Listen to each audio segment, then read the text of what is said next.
नमस्कार दोस्तों, Bagda publication online classes में आपका हार्दिक स्वागत है। दोस्तों, अपन ने पिछले वीडियो में जो प्रत्यय का अध्ययन किया था, अपना टॉपिक है प्रत्यय। तो प्रत्यय के अपन ने पीछे 3 वीडियो डाल दिए हैं, जिसमें प्रत्यय कितने प्रकार के होते हैं, उन प्रकार में कौन कौन से प्रत्यय प्रयुक्त होते हैं, उन प्रत्ययों में तुलनात्मक अध्ययन वो अपन ने पिछले वीडियो में लिया था। अब आज अपन जो प्रत्यय के 2 भेद है, कृदंत और तद्धित प्रत्यय। कृदंत और तद्धित प्रत्यय, कृदंत के 5 भेद हैं और तद्धित के 6 भेद हैं। उन 5 और 6 जो भेद है उनके मिक्स में उदाहरण लेकर आए हैं। ये उदाहरण मुख्य उदाहरण है जो थोड़े टेढ़े हैं, जो थोड़े कठिन आपको लगते हैं। तो इन उदाहरणों में अपन मूल शब्द और प्रत्यय अलग करेंगे। कौन से उदाहरण में कौन से शब्द में कौन सा प्रत्यय है और कौन से प्रत्यय का भेद है, वो अपन आज यहाँ पर क्लियर करेंगे। तो दोस्तों, अपना पहला उदाहरण है कारक। पहला उदाहरण क्या है? कारक। कभी कभार ये पूछ जाता है एग्जाम में कुछ प्रश्न कि निम्न उदाहरण में कौन सा प्रत्यय है, या मूल शब्द और प्रत्यय अलग कीजिए, या प्रकृति और प्रत्यय अलग कीजिए। तो ध्यान रखना, यह है अपना कारक, मूल शब्द है। इसमें आपको बताना क्या क्या है कि कौन से प्रत्यय का कौन सा भेद है, तद्धित का कौन सा भेद है और कृदंत का कौन सा भेद है। तद्धित के 5 है, कर्तृवाचक, भाववाचक, कर्मवाचक, करणवाचक और क्रियावाचक। तद्धित के 6 है, कर्तावाचक या कर्तृवाचक, भाववाचक, गुणवाचक या संबंधवाचक, अपत्यवाचक, पूर्णतावाचक और स्त्रीवाचक। तो आपको प्रत्यय का भेद बताकर, कृदंत और तद्धित प्रत्यय का नाम बताकर उनमें से कौन से भेद में ये उदाहरण प्रयुक्त होते हैं उनका नाम अपन साथ में देखते जाएंगे। और साथ में जो शब्द समान आ रहे हैं, जिनमें सेम प्रत्यय हैं, जैसे सिंचाई, सफाई, लिखाई, इनमें सेम प्रत्यय बल्कि सब किस किस में अलग अलग होते हैं, उनका तुलनात्मक अध्ययन भी अपने साथ में ही कर लेंगे। तो पहला है कारक। अब देखो, आपसे ये पूछ लिया जाए कि कारक में मूल शब्द और प्रत्यय बताइए, मूल शब्द और प्रत्यय बताइए। तो देखो दोस्तों, कारक शब्द में क्री धातु है और अक प्रत्यय है। क्री धातु और अक प्रत्यय है। कारक का अर्थ होता है करने वाला। जो अपने कारक होते हैं हिंदी में, तो कारक का अर्थ होता है करने वाला, क्रिया को करने वाला, कर्ता, बल्कि कर्ता को भी कारक भी कहते हैं। तो कारक होता है करने वाला। तो इसमें क्री प्लस अक, अक का अर्थ होता है वाला। जैसे अपने हिंदी में जितने भी प्रत्यय हैं उन प्रत्ययों का भी अर्थ होता है।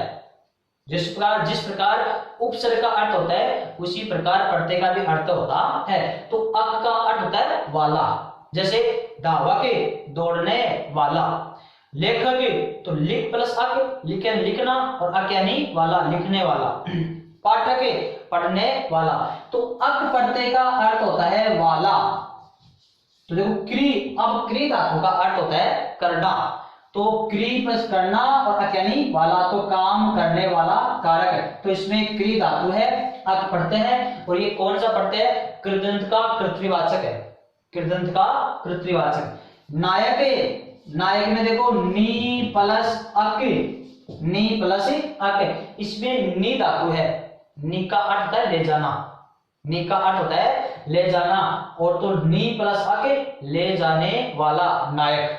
नायक होता है ले जाने वाला, तो नी प्लस अक, ये भी कृदंत प्रत्यय का कर्तृवाचक है। चुअकड़, अब देखो चुअकड़ का अर्थ होता है, चुअकड़ का अर्थ होता है चूकने वाला। जैसे कोई चूक जाता है, अलग हो जाता है, बिछुड़ जाता है, गलती कर देता है, उसको होते हैं चुअकड़, चूकने वाला। तो इसमें आपकी है चूकना क्रिया। और मैंने बताया था कृदंत प्रत्यय हमेशा क्रिया के मूल रूप में जुड़ता है। क्रिया के अंत में ना होता है, ना हटा करके जो मूल रूप बचेगा वही क्रिया का मूल रूप है। तो चूकना में ना हटाने के बाद हो जाएगा चूक प्लस अक्कड़, चूक प्लस अक्कड़, ये हो गया आपका चौकड़, चौकड़ा क्रिया है, ये भी कृदंत का कर्तृवाचक है। कमेरा, कमेरा होता है कमाने वाला, तो इसमें हो जाएगा कमाना, ना हट जाएगा कमा प्लस एरा, क्रिया है कृदंत का कर्तृवाचक है। खिवैया, खिवैया होता है खेने वाला, खेने वाला, तो इसमें खेना क्रिया है, ना हट जाएगा तो खे प्लस अय्या, खे प्लस अय्या, खे का अर्थ होता है खेना और अय्या पढ़ते हैं तो नाव खेने वाला या जीवन को खेने वाला, ये भी कृदंत का कर्तृवाचक है। पीपाड़ी, क्या है पीपाड़ी, तो इसमें देखो पीपाड़ी का होता है चिल्लाना, पीपाड़ी, जुगाड़ी, कबाड़ी, खिलाड़ी, ये सब एक ही है, तो पीपाड़ी होता है पीपाड़ी या चिल्लाने वाला, तो इसमें क्रिया है पीपाना, क्या है पीपाना, पीपाना करता है चिल्लाना, तो इसमें मूल रूप हो जाएगा पीपा प्लस आड़ी, पीपा प्लस आड़ी पीपाड़ी। कमाऊ, कमाना क्रिया है तो कमा प्लस आऊ, कमा प्लस आऊ, कमाना क्रिया हो गई, ये आऊ हो गया।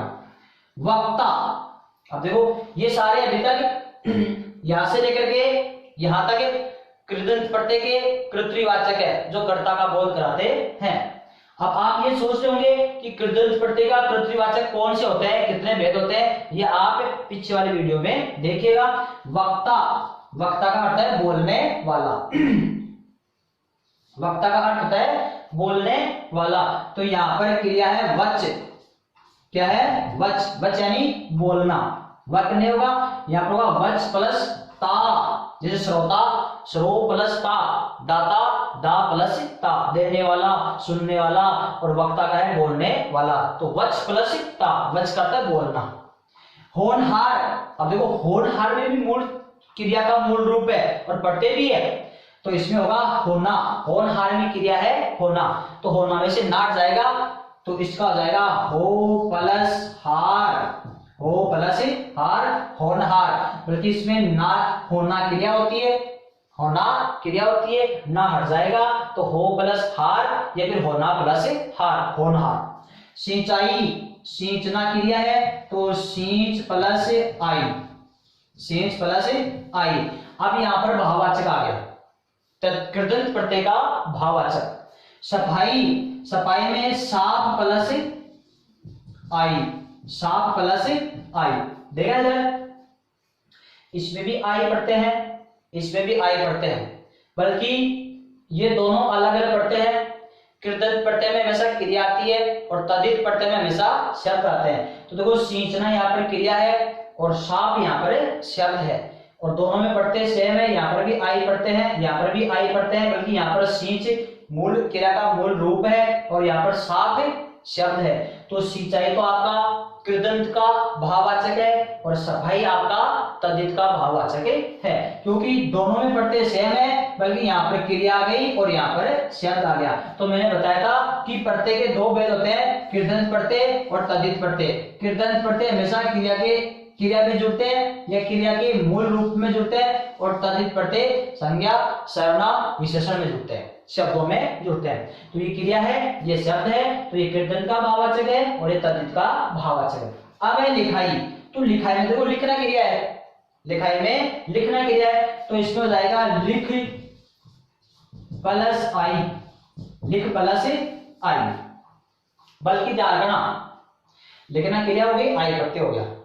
अब आपसे एक प्रश्न पूछ रहा हूं मैं यहाँ पर कि सिंचाई, सफाई, लिखाई तीनों में आई पढ़ते हैं, इसमें सींचना क्रिया है, साफ शब्द है, लिखना क्रिया है, तो ये कृदंत का, ये कृदंत का, ये तद्धित का। बल्कि आपसे ये प्रश्न पूछ लिया जाए कि निम्न में से कौन से शब्द में प्रत्यय नहीं है, निम्न में से कौन से शब्द में प्रत्यय नहीं है, या कौन सा शब्द, कौन सा प्रत्यय से युक्त शब्द अशुद्ध है, तो देखो ए, बी और सी ये दे दिया जाए, सिंचाई, सफाई और लिखाई, तब आपको लिखाई को गलत बताना है, लिखाई को गलत बताना है, क्योंकि लिखाई भी वैसे दोनों शब्द सार्थक भी है, लिखना क्रिया है, आई पढ़ते हैं, बल्कि लिखाई शब्द नहीं होता अपने हिंदी शब्दकोश में, लिखाई शब्द नहीं होता है। अपन बोलते हैं पढ़ाई लिखाई अच्छी चल रही है, पढ़ाई लिखाई अच्छी चल रही है।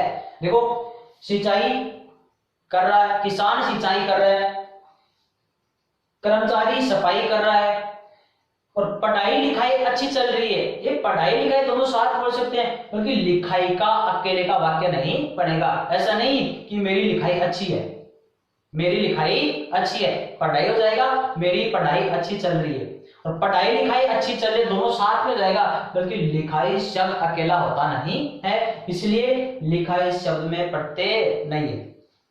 फिर अपन देखते हैं, जैसे अपनी कक्षा में पाठ्य पुस्तिका में अपन लिखते हैं कि या तो लेख सुधारो या लिखावट सुधारो, ऐसा कभी नहीं लिखते हैं कि लिखाई सुधारो, लिखाई सुधारो, तो ये लिखाई शब्द नहीं होता है। तनाव, तन प्लस आव, तन प्लस आव, चुनाव, चुनना, चुन प्लस आव, तो तनाव में तन हो गया और चुनाव में चुनना क्रिया हो गई, तो ये तो तद्धित का है, शब्द आ गया, और ये आपका कृदंत का है, और दोनों ही भाववाचक है, और ये भी भाववाचक है, बल्कि एक तो कृदंत का भाववाचक है और एक तद्धित का भाववाचक, ये तद्धित का भाववाचक है और ये कृदंत का भाववाचक। अब चलते हैं अपन जीत। जीत में देखो जीतना क्रिया है तो जीत प्लस ए, जीत प्लस ए, ये हो गया जीतना क्रिया हो गई, तो कृदंत का भाववाचक हो गया। मेल, देखो मेल यानी मिलना, मेल जोल का भाव होता है उसको बोलते हैं, तो इसमें क्रिया है आपकी मिलना, क्या है मिलना, तो मिलना में से ना हट जाएगा तो मिल प्लस ए। अब मिल प्लस ए को आप जोड़ोगे तो मेल ही बनेगा, क्या बनेगा मेल। कटौती, जैसे बिजली की कटौती, तो इसमें क्रिया है काट, काटना क्रिया है, तो काट प्लस ओती, काट प्लस ओती, ये हो गया अपना कटौती। फिर है कटौती, ये तो है कटौती, ये है कठौती, दोनों में ओती पढ़ते हैं, बल्कि एक कृदंत का है और एक तद्धित का है।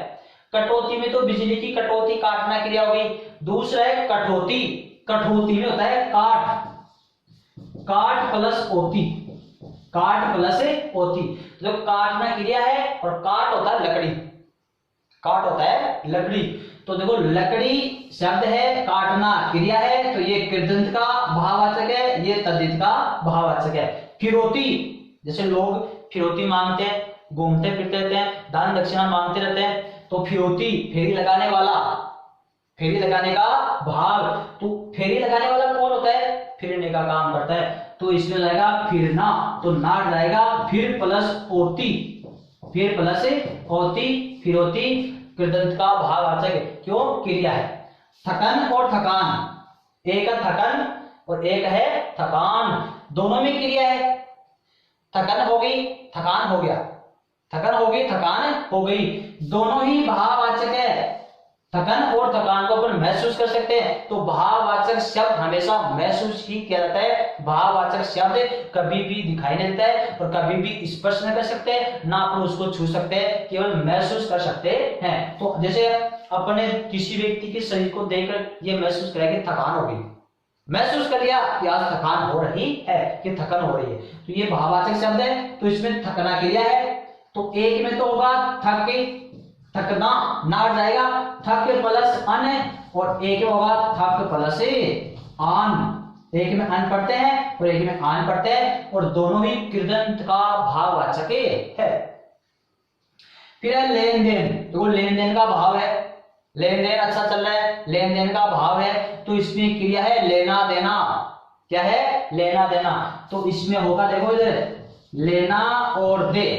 अब लेना और देना ना है, एक क्रिया का अंत का ना हट जाएगा, तो लेना दे प्लस ए, क्या होगा ए नहीं अन, क्या हो जाएगा अन, लेना देना प्लस अन, तो ना जाएगा लेना दे, लेना दे प्लस अन, या फिर लेना देना भी हो सकता है, लेन देन। बेलन, बेलन दो बेलने का काम है, ये भी भाववाचक है कृदंत का, बेलन बेलना क्रिया है, ना हट जाएगा, तो बेल प्लस अन, बेलना क्रिया है, बेल प्लस अन बेलन, बेलन है साधन या माध्यम, तो करणवाचक, कृदंत का करणवाचक। जामन, अब देखो जामन भी होता है, जामन मतलब जमाने का साधन, दूध को दही में बदलने का साधन, तो जामन होता क्या है, दूध को जमाता है, तो इसमें क्रिया क्या होगी? जमाना। क्रिया क्या होगी? जमाना, क्योंकि जामन दूध को जमाता है। तो यहाँ पर जामन में भी क्रिया है, इसमें होगा जमाना, ना हट जाएगा तो जमा प्लस अन, जमा प्लस अन। ये भी है आपका कृदंत का करणवाचक है, क्योंकि दोनों साधन और माध्यम है। बनिजारा, तो इसमें होगा बनिज, बनिज प्लस आरा, बनिज प्लस आरा। बनिज प्लस आरा क्यों? क्योंकि बनिज बनिए के पीछे पीछे चलने वाला, जैसे बनिया व्यापार करता है उसी प्रकार बनिज के पीछे पीछे जैन जन्म लेने वाला, तो व्यापार करने वाला बनिजारा। तो बनिज प्लस आरा होगा। कशेरा, तो कशेरा में क्या करना?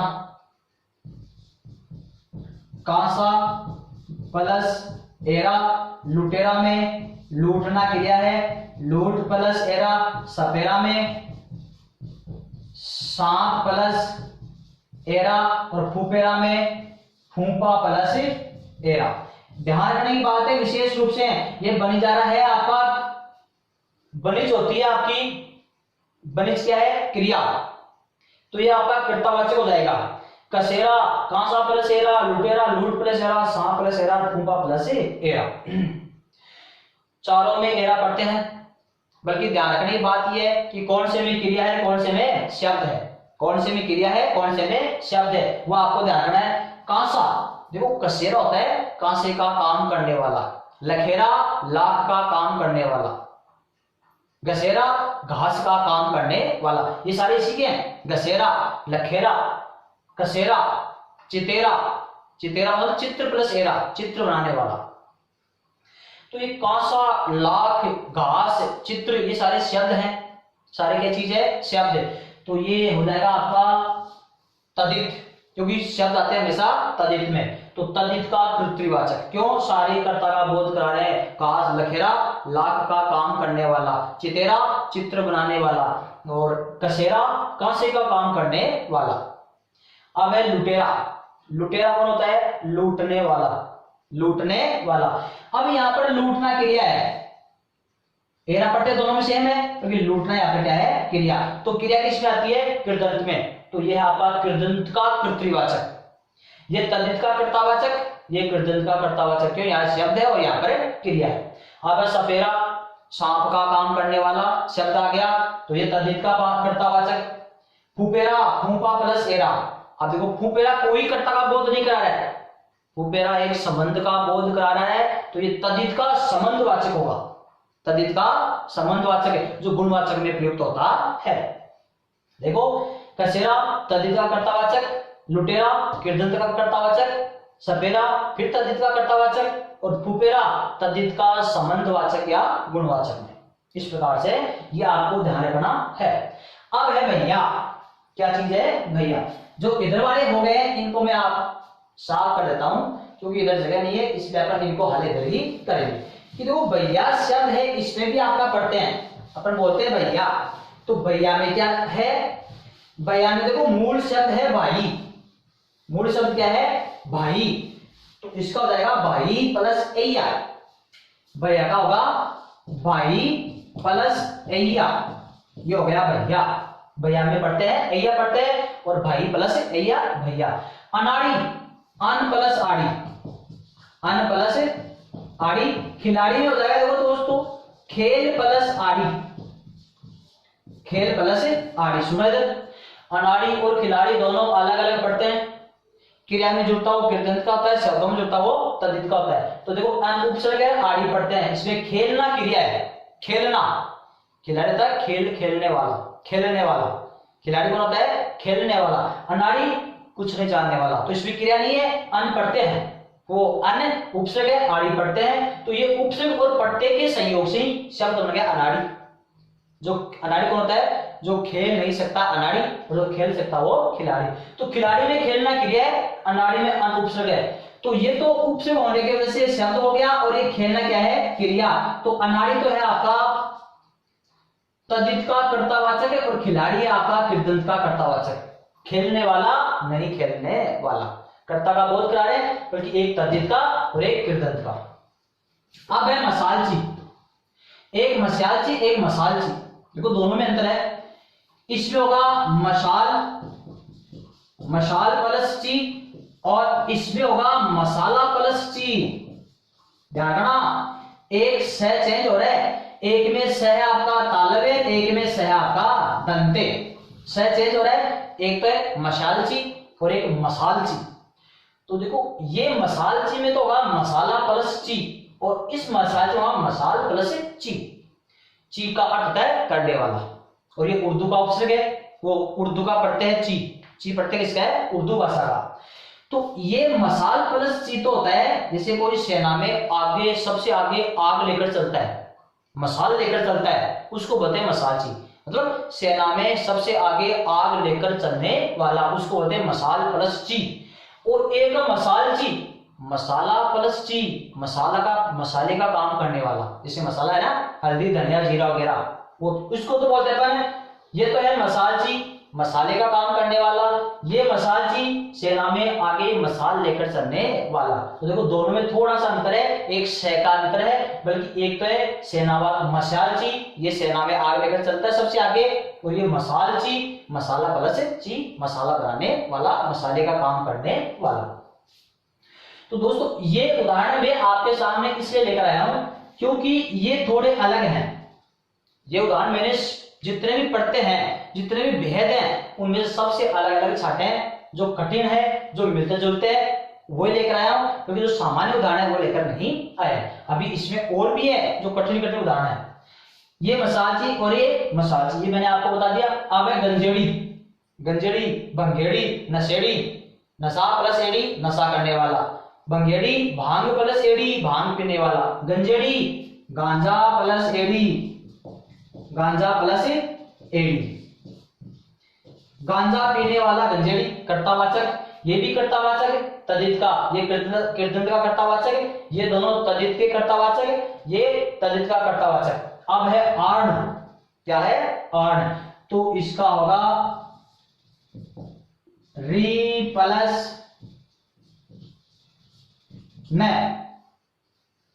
देखो इधर री प्लस न क्या बनेगा? आर्ण। मैंने अभी पिछली वीडियो में नियम बताया था कि ए का आ हो जाता है, ई का आई, उ का औ, री का आर हो जाता है। री का क्या होता है? आर। और एक अपने व्यंजन संधि में आता है कि प्लस से पहले री हो, प्लस के बाद में न हो, तो न का अण हो जाता है। जैसे री प्लस न ऋण, री प्लस न ऋण, ये हो जाता है। उसी तरह से जैसे कृष्ण, कृष्ण प्लस न कृष्ण, परि प्लस मान परिमाण। तो प्लस से पहले री से र हो, बाद में न हो, तो न का अण हो जाता है। तो इसमें न का अण तो इस प्रकार हो जाएगा, न का अण तो ये हो जाएगा। अब सुना जाए, अब यहां पर क्या है? री, री का क्या होता है? आर। तो री पूरा गायब और री का हो गया आ और रे, आ और रे हो गया। अब सुना जाए, प्लस से पहले री है और बाद में न है, तो न का क्या हो जाएगा? अण है। इस प्रकार से हो गया आपका आर्ण। क्या हो गया? आर्ण। री प्लस न, इसका मूल शब्द, नया शब्द क्या बनेगा? आर्ण। अब अपन आगे चलते हैं। आर्य, इसका होगा अरि प्लस ये, अरि प्लस ये, क्योंकि अरि में ई है, बाद में यह है, तो अगर ये पट्टे जोड़ते किसी शब्द में तो पहला स्वर दीर्घ हो जाता है, ए का आ, ये हो गया। अंतिम स्वर का लोप हो जाता है, तो राधा हो गया, ई का लोप हो गया, राधा हो गया, और ये रेंज के ऊपर चला गया, अरि प्लस ये आर्य। फिर है पार्थ, पार्थ होगा प्रथा प्लस ए, प्रथा प्लस ए, प्रथा प्लस ए कैसे होगा? वही री है, री का क्या हो जाएगा? आर। अंतिम स्वर का क्या हो जाएगा? लोप। आप सोचते हैं कि लोप कैसे हो रहा है? मैंने पिछले वीडियो में नियम बताया है कि अगर किसी शब्द में ए, ये, ई के ए पट्टे जोड़ते हैं तो ए का तो आ हो जाता है, ई का आई हो जाता है, उ का आ हो जाता है, और री का आर हो जाता है। तो यहाँ पर री हो गया और अंतिम स्वर का लोप हो जाता है, तो यहाँ पर री का क्या हो जाएगा? आर। तो देखो इसमें से री हटाते ही आर हो गया, तो ये आ तो जुड़ गया, ये और र चला गया, ये आर हलंत होता है, तो आ और र। अब इसमें थामे से आ गायब हो गया, थामे से आ गायब हो गया, और ये ए आकर जुड़ गया, तो थे पूरा हो गया, ये हो गया आपका पार्थ। प्रथा प्लस है पार्थ। प्रथा है कुंती, और कुंती की संतान पार्थ, तो ये हो गया आपका अपत्यवाचक। शब्द है तो कृदंत का तद्धित का अपत्यवाचक प्रथा प्लस है। मान्य मन प्लस ये, इसमें से ए का तो आ हो जाएगा और इसमें से ए का लोप हो जाएगा, इसलिए न हलंत हो गया, तो मन प्लस ये मान्य। वेदव्य इसका होगा विधवा, विधवा प्लस ये, देखो ई का क्या हो जाएगा आई। अब आप ये नियम तो पीछे वाले वीडियो में देखना पड़ेगा कि किसका क्या बनता है, किसका क्या बनता है। तो यहां पर हो जाएगा ई का क्या हो जाएगा आई, तो यहां पर हो गया ई का आई और ये है। अंतिम स्वर का लोप है तो ये आता वह हो गया, ये हो गया आपका वेदव्य, विधवापन। आई बात समझ में। फिर है आपका वैशिष्ट, तो इसमें देखो वैशिष्ट है तो इसका होगा विशिष्ट, विशिष्ट प्लस ये, विशिष्ट प्लस ये। तो सुना इधर प्रथम स्वर क्या है ई, तो ई का तो हो गया आई और चलते रहो ये से। अंतिम स्वर भी क्या है, अंतिम स्वर क्या है ए का लोप हो जाएगा तो ये ट हलंत हो गया, ये जोड़ दिया, ये हो गया वैशिष्ट। क्या हो गया वैशिष्ट, ये विशिष्ट प्लस ये से बना। वैराग्य इसमें जाएगा विराग, विराग प्लस ये। वी में क्या है ई का क्या हो जाएगा आई और रा अंतिम स्वर का क्या हो जाएगा लोप, तो ज्ञाता हो गया तो वैराग्य होगा। स्वातंत्र क्या है स्वातंत्र, तो इसका होगा स्वतंत्र। सुना इधर अच्छी तरह से, स्वतंत्र प्लस ये। प्रथम स्वर देखो इधर, अब यहाँ पर प्रथम स्वर तो है नहीं, हलंत है। अगर पहले वर्ड में नहीं मिलता स्वर तो उससे आगे चलो, तो यहाँ पे मिल गया अपन को ए, तो यहाँ पर ए का तो हो गया आपका आ, ए का कर दिया आ, फिर ये चल गए। अंतिम स्वर में क्या है ए का लोप हो गया तो ये त्रय आधा हो गया, ये हो गया स्वातंत्र। अंतिम प्रथम स्वर यहाँ पर है नहीं, प्रथम स्वर अपन को यहाँ मिल रहा है तो ए का आ कर दिया, फिर तय त्रय में ए है, ए का लोप कर दिया, इसी तरह से आपका त्रयादा हो गया और यहाँ पर ए का आ हो गया, ये बन गया आपका स्वातंत्र। इसके बाद में क्या है अपना द्रौपदी, क्या है द्रौपदी। ये सारे भाववाचक है यहां तक, ये भाववाचक है किसके तद्धित के, क्यों सब में शब्द है। अधिभाववाचक है और पार्थ है आपका अपत्यवाचक, क्यों प्रथा प्लस है कुंती की संतान, पार्थ अर्जुन को कहते हैं। अब है आपका द्रौपदी, द्रौपदी में देखो इधर है द्रुपद, द्रुपद द्रुपद प्लस ई। अब देखो द्रुपद में क्या है ऊ का क्या बनता है औ, ऊ का क्या बन जाएगा औ, तो ऊ हट गया और ये हो गया आपका औ।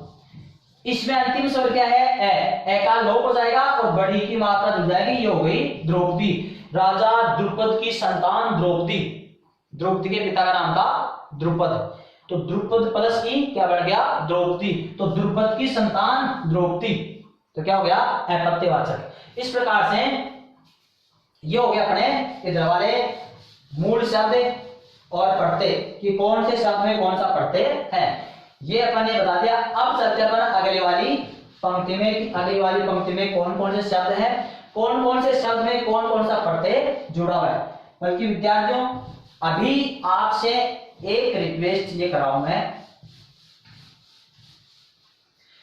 अच्छी तरह से सुनना। ये कोई मैं आपसे रिक्वेस्ट निवेदन कर रहा हूं कि अपने चैनल को देखने वाले विद्यार्थी, देखने वाले मेरे प्रिय दोस्त, चाहे छोटे हो चाहे बड़े हो, 8000 दोस्त है चैनल को देखने वाले, 8000 स्टूडेंट्स है, बल्कि सब्सक्राइब करने वाले केवल अभी 800 ही हैं। कितने हैं 800। तो आपसे ये रिक्वेस्ट है, ये थोड़ी निवेदन है कि आप लोगों की सहायता के बगैर अपन आगे नहीं बढ़ सकते, इसलिए केवल सब्सक्राइब और शेयर जरूर कर जाएगा। सब्सक्राइब और चैनल को शेयर कीजिएगा। देखने वाले विद्यार्थी की तुलना में अगर 20% 50% हो तो भी अपन 4000 सब्सक्राइबर पहुंचते हैं। इसलिए आपसे ये रिक्वेस्ट है कि साथ साथ चैनल के साथ साथ देखें, साथ साथ सब्सक्राइब और शेयर जरूर करें। अब अपन चलते हैं जटिल। अब है अपन जटिल। देखो जटिल शब्द क्या है, जटिल है एक तरह से क्या, जटिल व्यक्ति, जटिल समस्या, विशेषता बता रहे हैं, इसका मतलब विशेषण है। विशेषण का पहला भेद है गुणवाचक, तो इसका मतलब गुणवाचक इसमें पढ़ते हैं। तो इसमें जटिल होगा जटा प्लस इल, जटा प्लस इल पढ़ते हैं। देखो जटा प्लस इल जटिल, तो जटा शब्द है तो तद्धित का गुणवाचक। कुटिल क्या है? कुटिल। तो देखो कुटिल में एक तो होगा कटु, कटु प्लस इल, कटु प्लस इल कुटिल। तो कटु यानी कड़वा, जटा यानी जटाए, तो जटा में इल जोड़ते ही जटिल और कटु में इल जोड़ते ही कुटिल। तो ये दोनों ही गुणवाचक है तद्धित के, तद्धित प्रत्यय के गुणवाचक। गरिष्ठ, गरिष्ठ में होगा गुरु, गुरु प्लस इष्ट, गुरु प्लस इष्ट। विशिष्ट, अब ध्यान देना यहाँ पर विशिष्ट में क्या होगा? विशिष्ट में होगा विशेष, विशेष जाना तो अच्छी तरह से, विशेष प्लस इष्ट। देखना विशिष्ट में बनेगा विशेष प्लस इष्ट, बनेगा क्या? विशिष्ट। फिर है कनिष्ठ, कनिष्ठ में होगा कनु प्लस इष्ट, कनु प्लस इष्ट। ठ है इसमें, ट नहीं है, इष्ट पढ़ते हैं, ट पढ़ते नहीं है, इष्ट, तो कनु प्लस इष्ट। तो देखो गरिष्ठ, विशिष्ट, कनिष्ठ, इन तीनों में इष्ट पढ़ते हैं और इसमें आपका ट, इसमें तो इष्ट में ट पढ़ते हैं, इन दोनों में इष्ट पढ़ते हैं। बल्कि ध्यान रखना ये तीनों शब्द शब्द शुद्धि में पूछ लिए जाते हैं, शब्द शुद्धि में भी पूछ लिए जाते हैं। गरिष्ठ में ठ आता है, विशिष्ट में ट आता है, कनिष्ठ में ठ आता है। आइए समझ में। और एक होता है वरिष्ठ, एक होता है वरिष्ठ। तो वरिष्ठ में होगा वर प्लस इष्ट, वर प्लस इष्ट। वरिष्ठ में वर प्लस इष्ट, कनिष्ठ में कनु प्लस इष्ट, विशिष्ट में विशेष प्लस इष्ट और गरिष्ठ में गुरु प्लस इष्ट। तीन में तो इष्ट पढ़ते हैं और एक में आपका इष्ट पढ़ते हैं, तीन में इष्ट और एक में इष्ट। बल्कि ध्यान रखना ये चारों शब्द शुद्धि में भी पूछे जाते हैं, गरिष्ठ, विशिष्ट, कनिष्ठ और वरिष्ठ। शब्द शुद्धि में भी ये पूछ लिए जाते हैं। गुरु का अर्थ है बड़ा, विशेष, कनु का अर्थ है छोटा और वरिष्ठ में होता है वर यानी श्रेष्ठ। तो देखो अब इनमें विलोम शब्द भी है, इनमें क्या है? विलोम शब्द भी है। ध्यान, अगर गरिष्ठ का विलोम शब्द पूछ लिया जाए, सुन रहे क्या? गरिष्ठ का विलोम शब्द पूछ लिया जाए तो आपको बताना है कनिष्ठ। गरिष्ठ का वरिष्ठ कभी नहीं होगा, क्योंकि वरिष्ठ और गरिष्ठ तो दोनों सेम हो गए। गुरु यानी बड़ा और वर यानी अच्छा, तो अच्छा कौन होगा? बड़ा होगा, वही अच्छा होगा। तो वरिष्ठ और गरिष्ठ दोनों एक है, दोनों आपस में विलोम शब्द नहीं होंगे, तो गरिष्ठ का विलोम होगा कनिष्ठ। गरिष्ठ, विशिष्ट और वरिष्ठ तीनों एक ही है, तो गरिष्ठ का विलोम होगा कनिष्ठ। गरिष्ठ यानी बड़ा और कनिष्ठ यानी छोटा, कनु का अर्थ होता है छोटा। इस प्रकार से ये सब के सब अच्छी तरह से अपन क्लियर करते जा रहे हैं। अब है इंद्रिय, क्या है? इंद्रिय। तो देखो इंद्रिय में होगा इंद्रिय, इंद्रिय प्लस इक, इंद्रिय प्लस इक। तो देखो वही है, इक पढ़ते जोड़ते समय पहला स्वर दीर्घ, अंतिम स्वर का लोप। तो ई का हो जाएगा आई, फिर चलते रहो न और द्र। अब अंतिम स्वर का लोप हो जाता है तो ये में से ए का लोप हो गया, ये ई आकर जुड़ गई तो ये हो गया ऐन्द्रिक। इस तरह से आपका बन जाता है। बल्कि ऐन्द्रिक में क्या है? इंद्रिय प्लस इक, ई का आई हो गया और इसमें अंतिम स्वर ए है, ए हट गया और ई जुड़ गया, ये बन गया आपका ऐन्द्रिक। अब है आस्तिक, क्या है? आस्तिक। तो आस्तिक में देखो क्या है? अस्ति प्लस इक, अस्ति प्लस इक। अस्ति में पहला स्वर आ ए है तो ए का तो हो गया आ, फिर लिखते आइए। अब इस अस्ति ती में से ई छोटी ई ये हट गई और ये ई जुड़ गई, ये हो गया आपका आस्तिक, जो भगवान में विश्वास रखता है आस्तिक, और जो नहीं रखता है नास्तिक। अब है सौमित्र, क्या है? सौमित्र। तो इसका देखो दो बनेगा, सुमित्र प्लस ए, सुमित्र प्लस ए। तो देखो पहला स्वर क्या है? ऊ, तो ऊ का क्या हो जाएगा? औ। सब में नहीं होता है, ये 8 पढ़ते हैं जो मैंने पिछले नियम बताए थे, ए, इक, ये, ई और इकी, अयन और ए, ये पढ़ते जोड़ते हैं तो पहला शब्द का पहला स्वर दीर्घ हो जाता है, अंतिम स्वर का लोप हो जाता है। तो ऊ का हो गया औ, फिर मी, अंतिम स्वर का लोप, तो त्रय में से ए का लोप हो गया, ये ए आकर वापस जुड़ गया, तो ये बन गया आपका सौमित्र। सौमित्रा की संतान है सौमित्र, किसके लिए है? लक्ष्मण के लिए। इंद्रजालिक, तो इसमें होगा इंद्रजाल, इंद्रजाल प्लस इक, इंद्रजाल प्लस इक। क्यों? क्योंकि इक जोड़ते समय वो ई का आई, तो ई का आई हो गया। अंतिम स्वर का लोप, अंतिम स्वर में ल में ए है, ए हट गया और ये ई आकर जुड़ गया, तो देखो ई का तो आई हो गया, न द्र जा, और ल में से ए हट गया और ई जुड़ गया, तो बन गया आपका इंद्रजालिक। इंद्रजाल प्लस इक इंद्रजालिक। फिर है औपनिवेशिक, क्या है? औपनिवेशिक, औपनिवेशिक ऐसे है, क्या है? औपनिवेशिक। तो ध्यान इधर, इसमें होगा उपनिवेश, उपनिवेश प्लस इक, उपनिवेश प्लस इक। ध्यान से अच्छे सुना, उ का तो हो गया आउ, और ये पे, ये नी, ये वे, इसमें से ए लोप हो गया और ये ई जुड़ गया, ये हो गया औपनिवेशिक, औपनिवेशिक। यहाँ पर ई का आई मत कर देना, जैसे पर प्लस लोप पारलौकिक, बल्कि कुछ शब्द ऐसे होते हैं जिनमें ये नियम नहीं लगता है। फिर है मौन, क्या है? मौन, तो औपनिवेश में होगा उपनिवेश प्लस इक, उपनिवेश प्लस इक।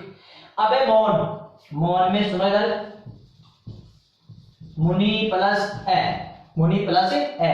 मुनि में ए पढ़ते जोड़ते समय प्रथम स्वर दीर्घ, अंतिम स्वर का लोप, तो उ का तो हो गया आउ, और इसमें से ई लोप हो गया, ई स्वर गायब हो गया, ई के स्थान पर ए जुड़ गया, तो हो गया मौन, तो मौन में मुनि प्लस ए, मौन।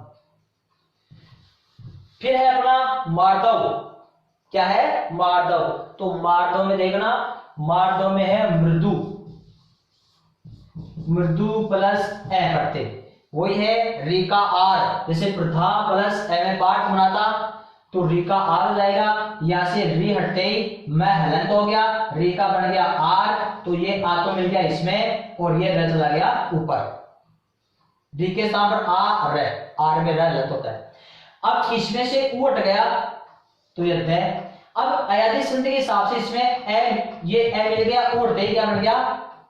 ऊ हटते ही स्वर मिल गया ए। अब अयादी संधि के हिसाब से इसमें अव हो जाता है, तो ये हो गया आपका मार्दव, मृदु प्लस ए, मार्दव। किसमें आ जाएगा? तद्धित प्रत्यय का एफओ, अपत्यवाचक, संतानवाचक। फिर पाथे, पाथे होगा देखो पथ प्लस ए, पथ प्लस ए, पथ होता है रास्ता, और पाथे क्या होता है? रास्ते का भोजन, पाथे क्या होता है? रास्ते का भोजन। तो पथ प्लस ए, तो ए पट्टे जोड़ते समय ए का तो होता है आ, अंतिम स्वर का लो, तो ए हट गया, ये ए जुड़ गया इसमें, ये बन गया आपका पाथे।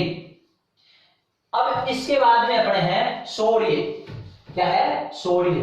तो देखो शौर्य, ऊपर वाला शौर्य, और ये एक में दंत, वो एक में तालव्य से है और एक में दंत्य से है। तो जो तालव्य से पहले वाला है उस शौर्य का मतलब है वीरता, और नीचे वाला शौर्य है उसका होता है सौर ऊर्जा, सूर्य से संबंधित। तो इसमें तो होगा सूर, सूर प्लस ये, और इसमें होगा सूर प्लस ये सूरवीर, और ये सूर्य यानी सूर्य, सूरज, ये सूरज है, ये सूरवीर है। तो इसमें उ, ये पट्टे जोड़ते दोनों में, उ का क्या हो जाएगा? दोनों में ही आउ, तो उ का आउ हो गया। इसमें से र में से ए गायब हो जाएगा दोनों में, र में से ए गायब हो गया, आगे व्यंजन है इसलिए र आधा हो गया, तो र आधा ऊपर चला गया, तो सूर प्लस ये शौर्य और सूर प्लस ये शौर्य, ये सूरवीरता से, वीरता संबंधित है, ये सौर ऊर्जा से संबंधित। सामान्य, सामान्य में होगा समान प्लस ये, समान प्लस ये। पहला शब्द क्या है? तो ए का तो आ हो गया, ये मां, इसमें से ए गायब हो गया, न आधा हो गया, सामान्य हो गया। सामान्य भी मूल शब्द पढ़ते हैं, समान प्लस ये। एक के में होगा एक प्लस ये। अब देखो एक का क्या हो जाएगा? आई, ई ए क्या हो जाएगा? आई, तो ये आई कर दिया अपन ने, क्या आधा हो गया? क्यों? प्रथम स्वर दीर्घ, अंतिम स्वर का लोप, तो ए का आई हो गया, ए का लोप हो गया, क्या आधा हो गया, ये ए के बढ़ गया। फिर है खेती। अब देखो खेती में भी पढ़ते हैं, खेती हो जाएगा खेत प्लस ई, खेत प्लस ई, तो खेत मूल शब्द और खेती हो गया, ये भाववाचक हो गया, तद्धित का भाववाचक। पैतृकी, ये विशेष शब्द है पैतृकी, तो पैतृकी में होगा देखो पितृ, पितृ प्लस इकी, पितृ प्लस इकी। यण संधि रखना, री के बाद में असमान स्वर आ जाए तो री का क्या हो जाता है रे, री का क्या हो जाता है रे। फिर आपका इसमें से री हट गया और री के स्थान पर रे बढ़ गया, री के स्थान क्या बन गया रे। फिर तयादा रे पूरा दोनों मिलकर क्या बन जाएगा त्रय, तय प्लस रे बराबर क्या बन गया त्रय, इसलिए यहां पर त्रय हो गया। अब यहां पर नियम तो लगेगा ई की पढ़ते में, ई का क्या हो जाएगा आई हो गया, अंतिम स्वर का लोप हो जाएगा, अंतिम स्वर का लोप हो जाएगा, बल्कि यहां पर लोप होने के बाद भी ई जुड़ेगा, तो ये तो फिर लोप होने के बाद तयादा बच गया, बल्कि यहां पर यण संधि लगेगी, कौन सी लगेगी यण संधि, री के स्थान पर क्या हो जाएगा रे, तो री हटाई तयादा और ये रे भी आता, री के स्थान क्या बन गया रे। अब इन दोनों को अपन जोड़ेंगे तो पे और तरह बन गया हलंत, बन गया हलंत। अब यहां पर ई छोटी है तो प्लस के चिन्ह को हटाते ये ई की मात्रा इसमें जुड़ जाएगी, ये हो गया आपका पैतृकी, इस प्रकार से बढ़ेगा। पैतृकी में होगा पितृ प्लस इकी, पैतृकी, ये यण संधि के हिसाब से पढ़ेगा। अब है रुक्षता, ये तो सीधा ही है, रुक्ष प्लस ता, रुक्ष प्लस ता, यह तद्धित का भाववाचक। अगर किसी भी शब्द के अंत में ता और त्वय पढ़ते हो, ता और त्वय पढ़ते हो तो वैसा ही तद्धित का भाववाचक पढ़ते होगा। ये मैंने कि कौन से तद्धित में और कृद्धित में कौन कौन से प्रत्यय प्रयुक्त होते हैं, वो पिछले वीडियो में मैंने सारणी के माध्यम से बताया था कि कौन से प्रत्यय में कौन सा प्रत्यय फिक्स होता है, तो ये फिक्स है ता और त्वय, तद्धित का भाववाचक। अब है स्त्रीत्व, रुक्ष का होता है कठोर, रुक्ष का अर्थ होता है कठोर, और रुक्षता कठोरता। फिर स्त्रीत्व है तो इसका हो जाएगा स्त्री प्लस त्वय, स्त्री प्लस त्वय, तद्धित का भाववाचक। अब सुनना, ध्यान देने की बात है, यहाँ पर विशेष स्त्री स्त्रीलिंग शब्द है, स्त्री शब्द क्या है स्त्रीलिंग, बल्कि स्त्रीत्व ये शब्द है पुल्लिंग, क्या है पुल्लिंग। नारी क्या है स्त्रीलिंग, और त्वय प्रत्यय जोड़ने पर क्या बन गया नारीत्व, क्या बन गया पुल्लिंग। नारी शब्द स्त्रीलिंग है, स्त्री शब्द स्त्रीलिंग है, और त्वय प्रत्यय क्या बन गया स्त्रीत्व, नारीत्व, ये शब्द पुल्लिंग है, ये सब क्या है पुल्लिंग। आप तो एक ही बात का ध्यान रखना, चाहे उधर पुल्लिंग हो चाहे स्त्रीलिंग हो, तो वह प्रत्यय जोड़ते ही नया शब्द बनेगा, वो सारे पुल्लिंग ही बनेंगे, क्या बनेंगे पुल्लिंग ही बनेंगे। जैसे स्त्री प्लस त्वय स्त्रीत्व, स्त्री स्त्रीलिंग है, नारी प्लस त्वय नारीत्व, स्त्री और नारी स्त्रीलिंग है, बल्कि नया शब्द बनने पर क्या बनेगा स्त्रीत्व और नारीत्व, ये दोनों पुल्लिंग में चले गए, तो प्रत्यय जोड़ते आपका पुल्लिंग में चला जाता है। फिर है पनीला, पनीला बनेगा पानी प्लस इला, पानी प्लस इला पनीला। कशेला, अब इसमें देखो कशेला में क्या होगा काश, काश प्लस एला, काश प्लस एला, जो खट्टाई से कशेला, जैसे कशेला तो खारापन होता है, काश प्लस एला। फिर है कथित, देखो अच्छा उदाहरण है, कथित में होगा कथा प्लस इत, कथा प्लस इत प्रत्यय, और यह है आपकी कथित भावनाएं, गुणवाचक, तद्धित का गुणवाचक। इसमें कथा हो सकता है या फिर कथन भी हो सकता है, बल्कि सही रहेगा कथा प्लस इत। अगर कथन प्लस इत जाए तो भी आपका सही माना जाएगा। योजित, योजित में देखना, योजित में होगा योजना, योजना प्लस इत, जो योजना से बनाया गया है वही योजित, ये भी आपका गुणवाचक है। कौन सा है गुणवाचक। तो विद्यार्थियों दोस्तों, ये अपने प्रत्यय के मैंने उदाहरण बताए हैं, वो अच्छे उदाहरण बताए, अच्छी तरह समझा दिया है, और अपने प्रत्यय अब पूर्ण हो चुके हैं। प्रत्यय के अपने वीडियो आए 4, प्रत्यय के 4 वीडियो हो चुके हैं, और अब अगर इनके और भी अधिक विस्तार से अपने को अध्ययन करना है तो अपनी पुस्तक है बागड़ा पब्लिकेशन, पुस्तक का नाम है भारतीय हिंदी व्याकरण कोश, जो प्रत्येक मार्केट में प्रत्येक बुक डिपो उपलब्ध है। ऑनलाइन भी उपलब्ध है, तो आप इसकी सहायता, इसका भी सहयोग ले सकते हैं। बल्कि ध्यान रखना, चैनल को सब्सक्राइब जरूर कीजिएगा और साथ साथ में शेयर भी करेगा। आपके सहयोग ही हमारा आगे पथ सफलता है। धन्यवाद।